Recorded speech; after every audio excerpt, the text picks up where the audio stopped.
gihe rutambika vumbi na sinya nta kintu cyo mu muryango wanjye nzubaha na n'ikintu kizamvugisha kuba nyiburara hari ibiri kurara birya bimena ibiryo ikitwe cyose ko gikize kikaba nta kintu kimariye cyo nasona dufitanye ariko mwebwe nabumviriye nsanga mufite ibitekerezo bipfuye nk'ibyarinda kuko ubaye uzi ubwenge neza ikintu cy'umuryango ntiwagikinisha umuryango ni ikintu gikomeye by the way.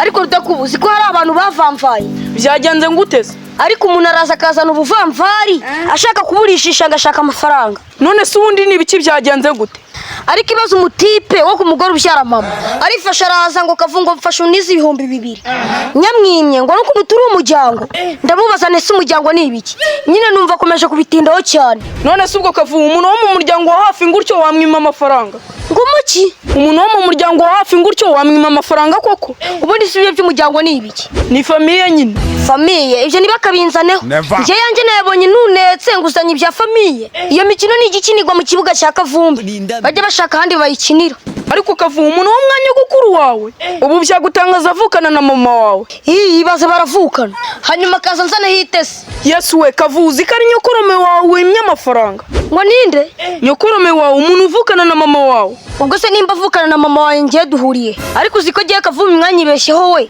ubwo ibyo ngibyo urumva wazubirishisha ngusha kunyaka amafaranga yanjye niyo nabo natekereza ariko kavuga urirengagiza amasano kandi ubishaka mwaba muhuriye kandi urukumva ari nyokorome wawe ubwo umuntu uvukana na mama wawe murumva nta sano mwaba mufitanye ariko rudakuba ninde kubwiye ko giye rutambika Vumbi nisera muri ibyo by'amasano wazindatira sano ngo guha amafaranga iyo sano nabanyirya ibyo ni ibiki waba uri kuzunetaho ubu wazumbwiye ngo sogokuru wawe na sogokuru wanjye bari inshuti ibyo bigatuma nkuha amafaranga yanjye ibyo ntibyatuma uyamuha kuko urumva nta sano irimo ariko mu by'ukuri umuntu uvukana na mama wawe muba muri umuryango nta kintu uri gufatamo ibyo genda umva nanihuriye dusanishije n'amafaranga kuvukana na nuze ubuvukana na nuze nyine kuzumbwira rero ngo uvukana na nuze gushaka kubinyungukiraho zeru nta kintu wamfataho ariko nyine avukana na mama wawe ibyo nakubwiye ko nta kintu biba biri kumfataho kuko iyo mitesi igiye ntabwo nyitunga pe nimba tuvukana aho dufite icyo dupfana ndabyumva ariko wese umbwira ngo uvukana na papa ngo kavumbemo amafaranga wakoreye aho nta kintu tuba dupfana aho nta kintu tuba dupfana rwose ariko kavuka ushaka kwigira nk'umuntu utazi iby'imiryango ubu nyokorome wawe uri umuntu utamuzi ariko ubundi si ibyo ibintu twisetingamo ubundi ibyo bya nyokorome ni ibiki umuntu akagenda akagucurwaho ngo ni nyokorome cyangwa se ngo ni mama mudogo kuba uba mu buzima bwawe nanjye mba mu bwanjye tuba duhuriye kandi noneho n'ikimenyimenyi uvukana na mama wanjye n'uvukana nanjye menya ko mufite icyo mupfana ari mama njye ntacyo dupfana uko niko giye rutambika Vumbi amasano nyafata kavuga kuri wowe ushobora kumva ko ibyo bintu byawe birimo ubwenge ariko njyewe ndi kumva higanjemo ubujiji femu ni femu mwana ntukihakane umuryango ako femu ni femu ubu ntabwo uburara ufite abamugira icyo mupfana bafite n'imodoka bari kumena n'ibiryo ukaza utete ngo femu famiye yanjye muri abahambirwa ndabiyamye n'akazi kanyu ntibazanaze banitaho giye Kavumbi njyewe bonaho ubuzima bwirirwa bunshiririza bunkamiritsa papa afite umuntu bavukana afite imodoka 3 ibijyo mu rugo kwiwe ni kajwege ariko nta munsi n'umwe aratekereza ngo giye mu cyaro mfiteyo umuryango reka nkuhereza n'icyakuru byarangiza nanjye akaza umuntu nzanaho ubuhwinini ubwo se urumva nawe uba utagiye kumera nka we nyine si nkawe kuko ugenda n'ahantu tunaziranye kuko nimba uzi ko dufitanye agasano ukaba urara uriya njye ntunamenye nkaba mburara nkiririrwa amazi nk'imbata inge turayavuga ngo turi umuryango isi ko mbayeho gutya nakwihakana nk'uko Petero yihakanye Yesu kavure kanigendere ibyaho ndumva ari amarorerwa cyabura ndabyanga muba mugifite itesi ry'imiryango barase abaruta amatushe bene barani bo bagisurasurana gicucu gusa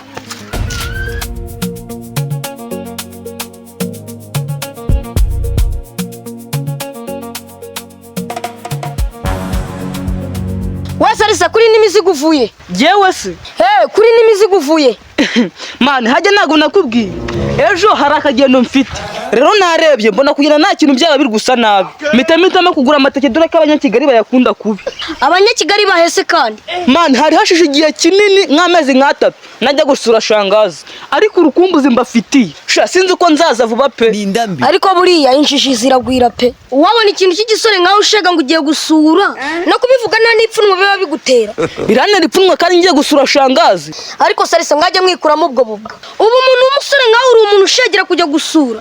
ngo ngiye gusura shangazi. Umuntu w'umutipe w'umusore usa nk'ufite ubwenge. ariko se Kavu hasura abantu badafite ubwenge. Salisa uri namo ukaba uri umusore ukaba uri normal nta kibazo ufite, ntabwo wazana ibintu byo gushegera gusura. Ubundi gusura ubusanzwe tuzi ko ari iby'abakobwa, kuko giye Kavumbi bitewe n'ukuntu nanga zira serivisi wago wagiye gusura ahantu bagashaka kugutetesha nk'aho bari gutetesha uruhinja. Njyewe niyo byagenda gute sinagusura. Baba ibyo bigatuma udasura ahantu. Ariko nunyumvira cyakibwa bahu, ariko nukuri abasore bo bari abakera pe. Mu gihe ngiye Kavumbi kunzana iryo tesi babiri kunera njonyi, hari ababa bari kubifiringa fresh. Ubu ngubu yemeza 3 yaramaze guhita nta muntu kubaza ngo urarya iki, agahindura kukarusha umukire huya n'inkongi y'umuriro. None sinzi wandiye ubutike none urasaza. Ariko ndarinda kwandura ubwo butike nsara naga ari kwa shangazi. Ariko Salisa how are you? I'm fine. Ngamufaiti? I'm fine. None bite? Meze neza nyine. Ariko abantu bo mu bakene mwabaye gute? Twabaye dutese. Ariko no gukira urumwe mu muryango navyo no kugushishana. Bose baragenda bakagutega hinda n'amaboko ngo ni wowe ukwiye kuzabibuzuriza. Uwo shangazi wawe ugiye yagutumyeho cyangwa no kwitombokeza. Ariko wowe ufite ishyari ko numva uri kundwanya, ufite ikihe kibazo? Nibe natwe mukire turamufite mwe mutungu uwuhe? Ariko Salisa uzi kuri igicucu hanyuma se shawanjijiwe gatabaguvukana nasyo bakubwiye imodoka afite i Kigali, bakubwiye inzaba mukuntu imeze, bigize bakubwira karitsiye atuyemo Nyarugenge papa. None ikimenyimenyi imbwa ifite umuntu yoza, ingurube nayo nuko atari uwa mbere n'uwa kabiri mu bakire batuye Nyarugenge. Uwo ni uvukana na papa rero. Wese kutajya ujya kumusura. Ngo ngire iki? Wewe wajya ujya kumusura ukava mu mashyene kugira abandi bagiye kwisurira babo. Sura. Nyine ujya kumusura kandi niba utanabishaka ujye ubyihorera. Twe dufite umwanya tuzajya tubasura. Ubu se niba musuye nkajya utunga zavaye amaye n'amafaranga nzaba mombye. Ibe n'abandi banasha ruragegera mbanza rutanyihera n'igikoroto.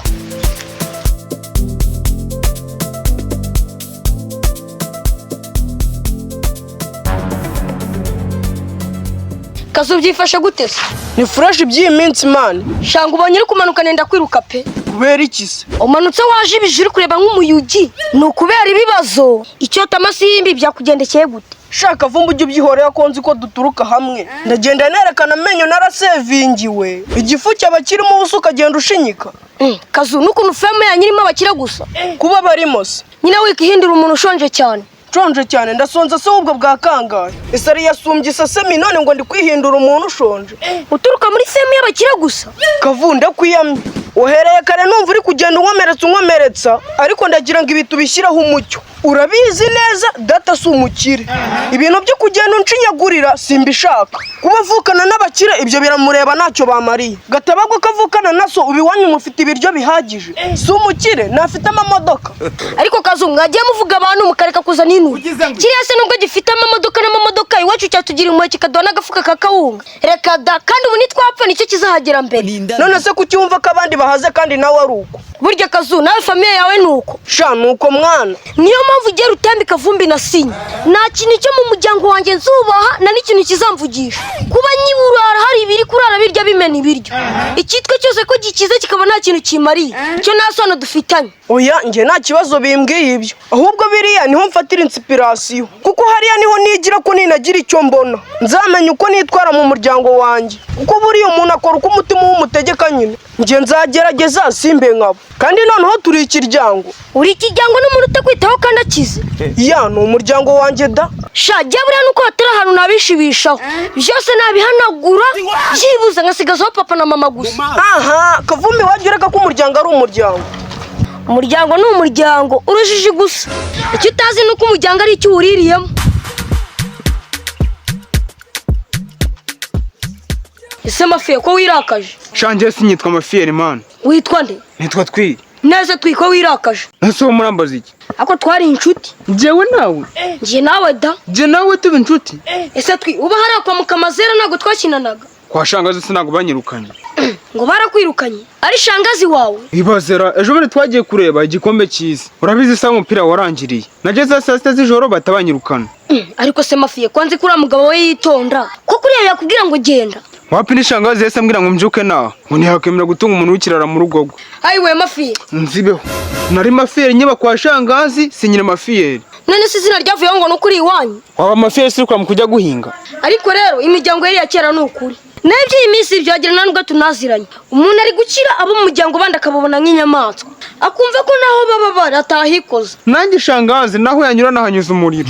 Narabivuze ariko ni nayo mpamvu ugiye mu muryango wanjye na muntu twavugana. Iki gihe ubundi nta n'iby'umuryango ni ukwimenya. ariko byihorere nanjye shangazi wanjye nituvukana n'ubundi nta nicyo tunapfana. niko uvuza gute ariko unyumvira bya bintu ndi kugwanya abana babo barabizanye ushaka kugira ngo arinda sha hajya umuryango ngibiki. Ariko kiningi abantu bawe ari abakire wowe ukabukenye bakabana n'umunsi basi bari kura ngo bazane n'agafuka k'umuceri abangaba mukaba mugira icyo mupfana mutakigira se ubwo se uri kumva hari aho bihuriye. nyine se bihuriye ariko ibaze kwa shangazi nabaye y'imyaka 9 nashe mu ijoro ahita anyirukana ubwo wogewe turacyafite icyo dupfana. uragifite cyane rwose ubwo se nuri kumva ko ari shangazi wawe zavukana na papa wawe baravukana nyine muri umuryango ni shangazi wawe rero nibavukana papa se njye turavukana no kumenyana kuri ubu ntabwo tuziranye. c'est vrai uko ni ukuri kose ariko sha ubundi muzi iby'amasano amasano wumva ari umuntu ukugaburira of course nturi kubyumva se noneho ari kubifata ute ariko mwebwe nabumviriye nsanga mufite ibitekerezo bipfuye nk'ibyarinda kuko ubaye uzi ubwenge neza ikintu cy'umuryango ntiwagikinisha umuryango ni ikintu gikomeye by the way gikomera nyine ari uko kigufitiye akamaro ariko kavu wajya ukoresha ayiki ibyo bintu uri kuvuga urumva harimo ubwenge